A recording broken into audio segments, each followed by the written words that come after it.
Next on the news, children nationwide falling behind on their grades because of the pandemic, but Catholic school students are doing better than their public school peers. Also, it's draining on your finances, where voters are ranking inflation ahead of Election Day.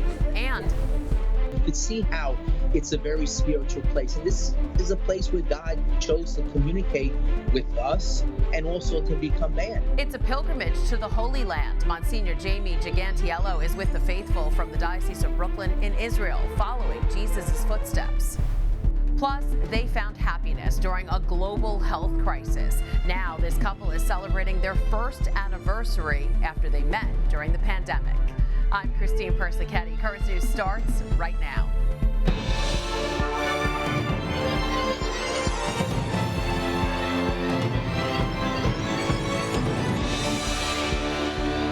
Students across the country are falling behind thanks to the pandemic. But results from the National Report Card just out this week show Catholic schools are bucking the trend. Those students are faring better than their public school peers.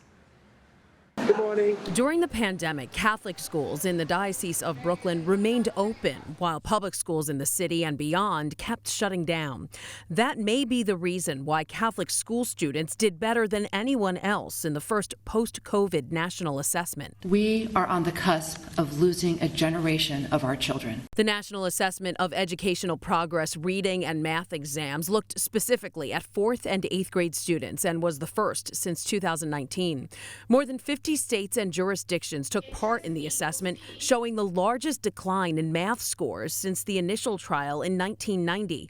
No state or large urban district showed improvements in math, with some decline also showing up in reading scores. If this is not a wake-up call for us to double down our efforts and improve education, even before before the pandemic, then I don't know what will. But when it comes to Catholic schools, while 8th graders did score 5 points lower in math in 2022 than in 2019, that was better than the 8-point loss among public school students. You're feeling happy. I'm happy you're in first grade too. In fact, Catholic school students' average scores remained 15 points higher than the average scores of their 8th grade public school peers in the assessment. In a statement, Lincoln Snyder, the president of the National Catholic Educational Association, says one of the reasons Catholic schools performed so well is that our teachers showed up for the kids. In every state, we were among the first to transition to distance learning, and after that brief time, also among the first to return students to a safe in-person environment.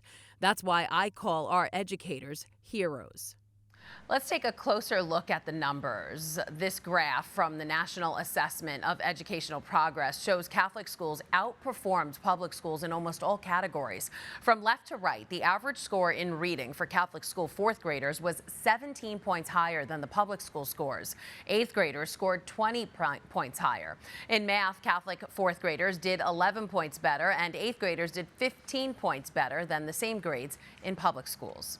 So if you're interested in a quality Catholic education and want to enroll your child, just visit CatholicSchoolsBQ.org or call 718-965-7380 for more information. Fentanyl has been a deadly problem in New York, and now we're learning that 3 New Yorkers died from cocaine laced with the lethal drug. The 3 deaths all happened in Manhattan in March of 2021. Now the Wall Street Journal is reporting that the victims used the same cocaine delivery service and that they died from the fentanyl that was mixed in to make it more potent.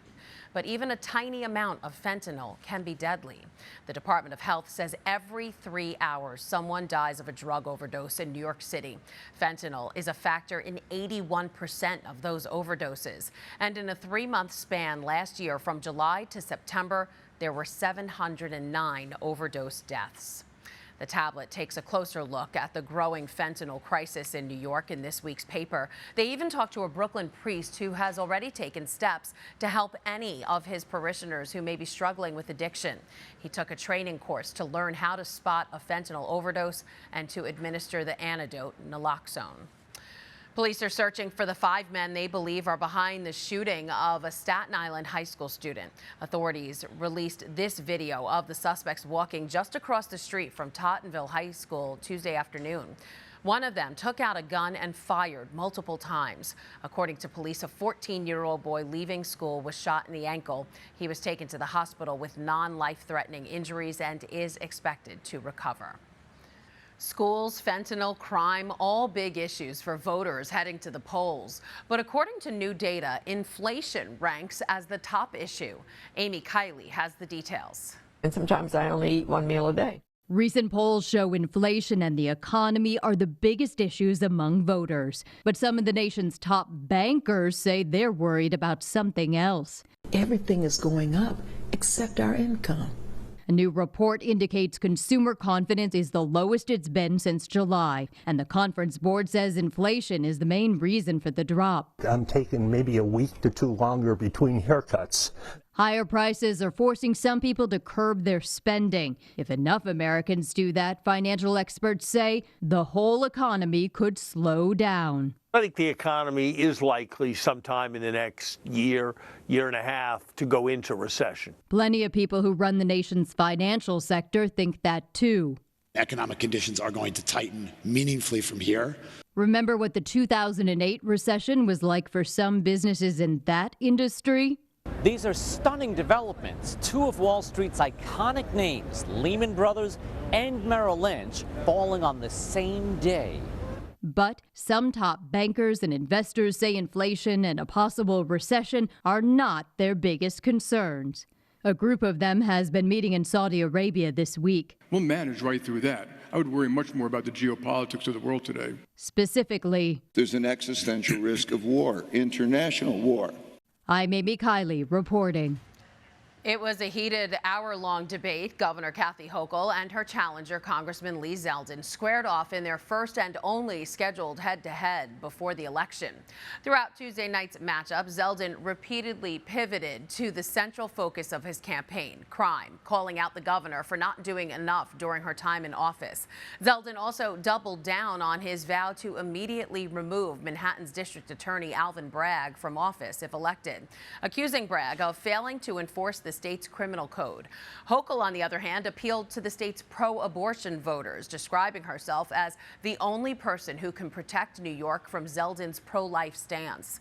She also focused on Zeldin's close relationship with former President Donald Trump, emphasizing the congressman's vote to overturn the 2020 election. If you're still debating how you're going to vote this November, you can get some help from the U.S. bishops. They want you to take part in the process and to vote with your conscience. So they created a teaching document. To read it, just go to usccb.org and search for Forming Consciences for Faithful Citizenship. That's the name of the document. Inside, there are pages of resources, goals for Catholics, and major issues outlined. The process to vote here in New York City is already underway. Monday, October 24th, was the deadline to request an absentee ballot, but early voting is available from Saturday, October 29th through Sunday, November 6th. And of course, Election Day is Tuesday, November 8th. For more information about this upcoming election, including who and what will be on your ballot and where to find your polling site, just log on to voting.nyc. President Biden is urging Americans to go out and vote Democrat in the midterm elections. Also, he can codify Roe v. Wade. The president says if more Democrats are elected to the House and Senate, he will send a bill to Congress calling for federal protection of abortion rights. But Biden's promise to prioritize abortion in the new legislative term is seen as a sign that he's running out of executive steps to protect those rights. The U.S. Conference of Catholic Bishops released a statement about the president's announcement. It reads in part, "The president is gravely wrong to continue to seek every possible avenue to facilitate abortion, instead of using his power to increase support and care to mothers in challenging situations. This single-minded extremism must end, and we implore President Biden to recognize the humanity in preborn children and the genuine life-giving care needed by women in this country." After serving Queens for decades, Monsignor Peter Zenzian has left a lasting mark on his community.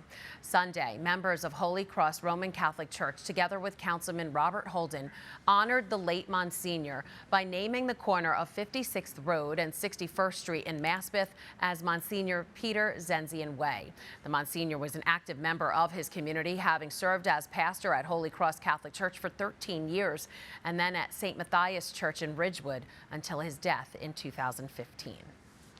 There's a lot more news headed your way. They are walking through the Holy Land. We'll speak with Monsignor Jamie Gigantiello about the diocese's pilgrimage to Israel. And she's a Catholic mom who beat cancer, how she's helping to empower others who are facing the same fight. Plus, the federal plan to plant more than 1 billion trees, how you can help. Right now, many Catholics from the Diocese of Brooklyn and across the country are taking part in a pilgrimage to the Holy Land. They're following in Jesus' footsteps and visiting the places where he performed miracles. Leading the pilgrimage is Monsignor Jamie Gigantiello, Vicar for Development in the Diocese of Brooklyn. He joins us now from Jerusalem with a beautiful background. Hi, Monsignor. Good evening, Christine. So I'm so glad you're there safe and sound. I heard you had a bit of an eventful flight. There was a bomb scare. What happened? Yeah. We had to make an emergency landing in Paris, and it was a little frightening when we got off the plane with all the emergency vehicles and, you know, the armed guards and the dog sniffers and all. We didn't know what was going on. It was scary. We didn't know if there was something wrong with the plane.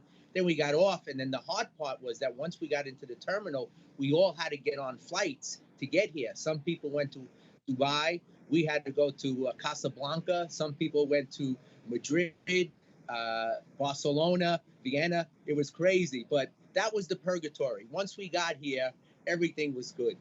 Yeah, thank God you're there and everybody's safe.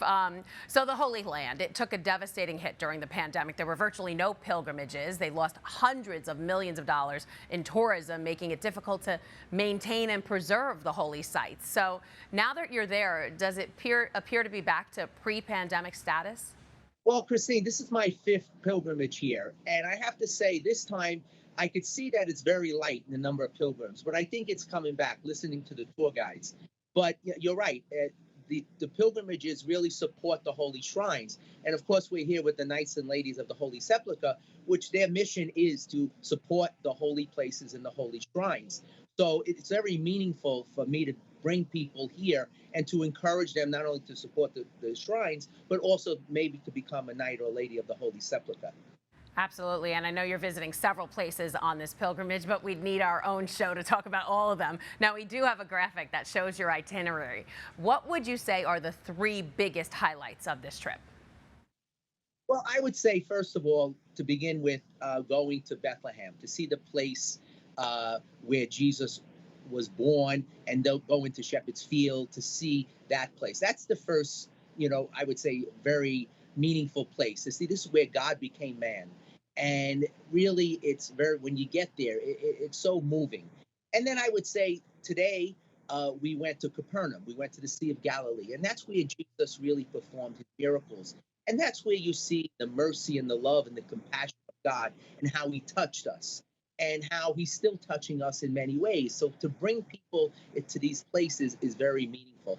And then the highlight, I think, of the trip is when we go in and we have a solemn procession into the Church of the Holy Sepulchre, where we see the place where the crucifixion took place, and then to go into the tomb and to celebrate Mass in the tomb with the pilgrims is so powerful. I've done that many times, but to bring people here every time is so fulfilling to see how people are touched and how their faith is strengthened by coming here. Yeah, so I was going to ask you that. Why should Catholics go on this pilgrimage? What do they get out of it?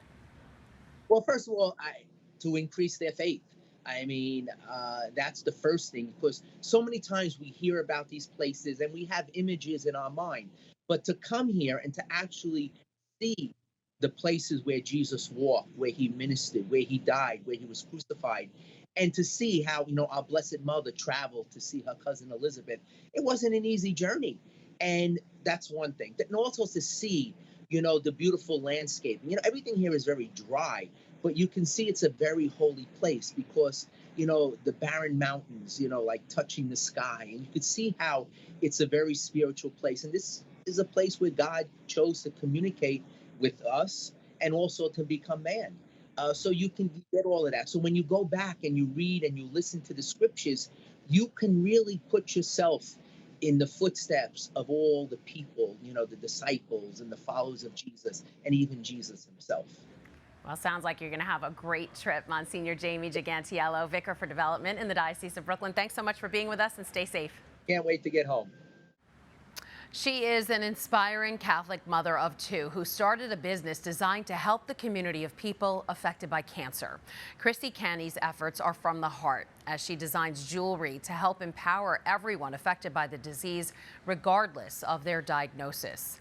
Chrissy has lived that nightmare, and now she's getting a first-hand look at just how uplifting that community can be. Current News' Jessica Easthope has her story from Staten Island. Chrissy Canny creates jewelry that helps people overcome obstacles. Her aromatherapy bracelets can be for the overworked, busy moms, or anyone who needs to just chill out. We put inspiring words on our bracelets. Just having that little inspiration on your wrist and know that you got it, that you can do anything once you believe in yourself. But her company, Vented in Brooklyn, was founded with a much bigger obstacle in mind. With peppermint essential oil. It comes out through the front vents. It helps with nausea. Chemotherapy for people battling cancer.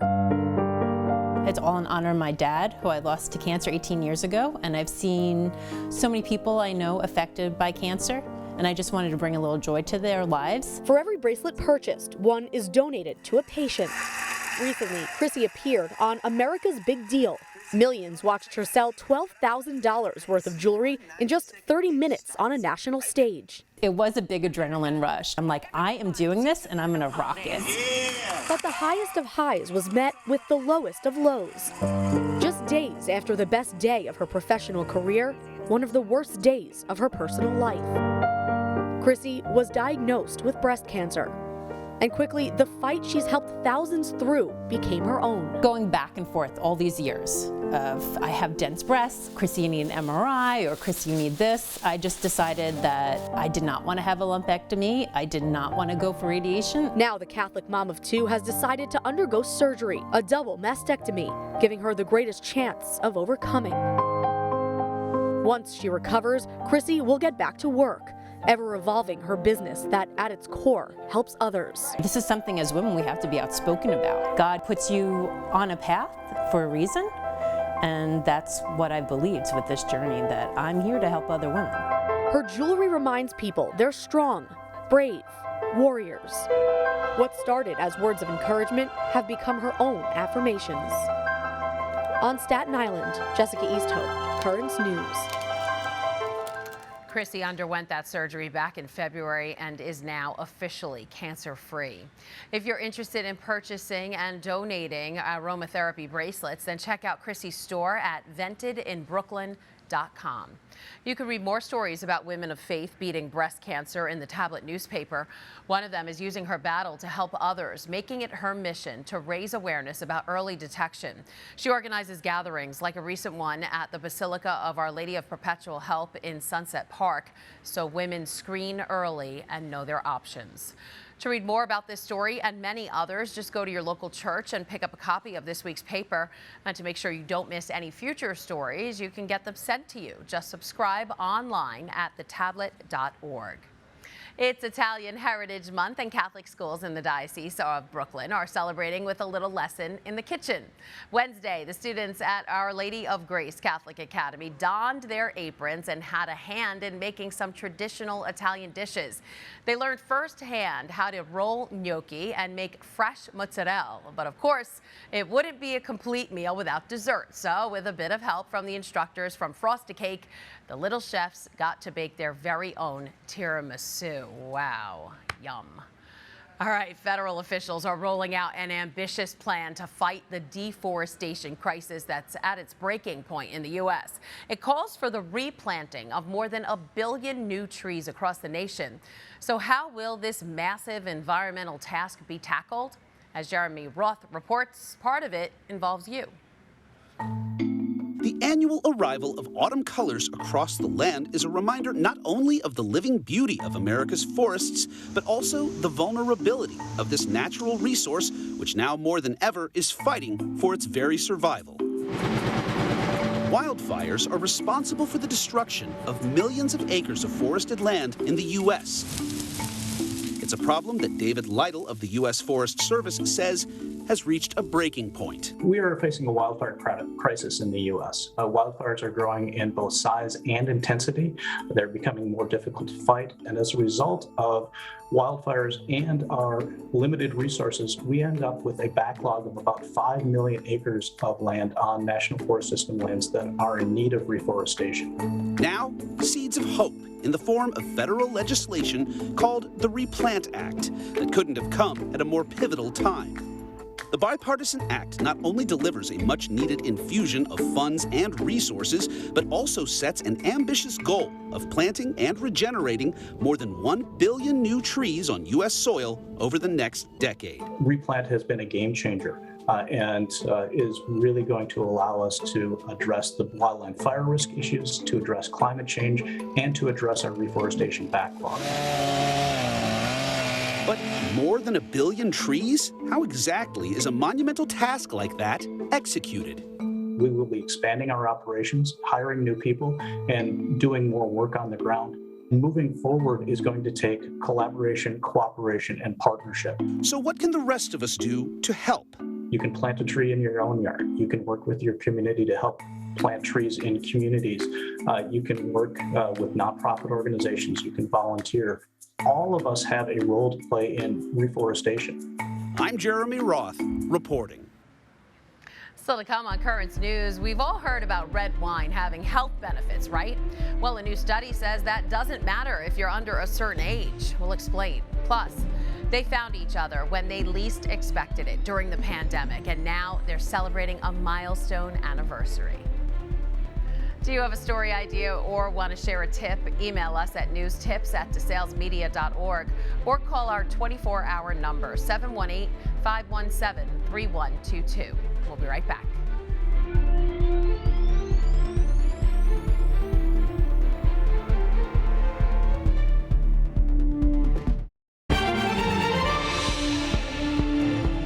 There's been a lot of research about how red wine in moderation can be good for your heart, but if you're under 40, put that glass down. A new study found there are no health benefits to drinking alcohol for you. The study was based on 3 decades worth of information on people between 15 and 95 years old. Researchers say drinking alcohol does not protect from various diseases. However, the study does say small amounts might help reduce diabetes and cardiovascular disease in people over 40. And finally, love finds you when you least expect it. That's what one Virginia couple is saying as they celebrate their first anniversary after their pandemic-inspired wedding. And it was love at first voice. John and Margie joined a group on Facebook back in 2020, just looking to make connections during a time of isolation at the height of the health crisis. But neither of them expected to actually find the person they would want to spend the rest of their lives with. The only problem was John lived in Virginia and Margie was from Missouri. So in 2021, Margie packed her bags to meet the man she had been falling for. And I couldn't get out of the vehicle. I was scared. I was so nervous. I thought he wouldn't like me. This fit perfectly. It was the right thing. It was the right piece. It was the right piece to the puzzle of my life.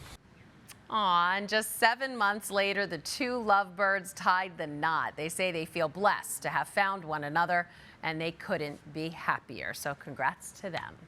And that is Currents News. I'm Christine Persichetti. Thank you for joining us because we are putting your faith in the news. Hope to see you again next time.